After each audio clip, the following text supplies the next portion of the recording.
Unti-unti na bumabalik yung ano ko, yung gana ko na mag-alaga ng mga ornamental fish. Mga isda natin mga kamigo. Kasi may balak na naman akong magbenta na naman. Kasi medyo matagal-tagal rin akong nag-stop dahil parang na-depress tayo ng sandali.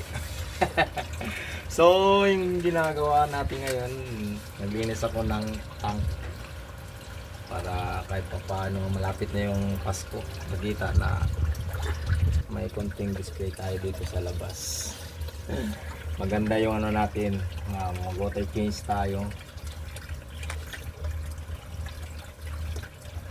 So, ganito lang ako mag-water change. Yung gamit ko, sandpaper. Hindi ko alam kung tama ba to sa mga ibang fish paper. Pero, gas-gas na yan na yung ano ko. Kaya, no worries na magasgas. Pero, tino lang naman to. So, okay lang. So, yun. Happy fish keeping.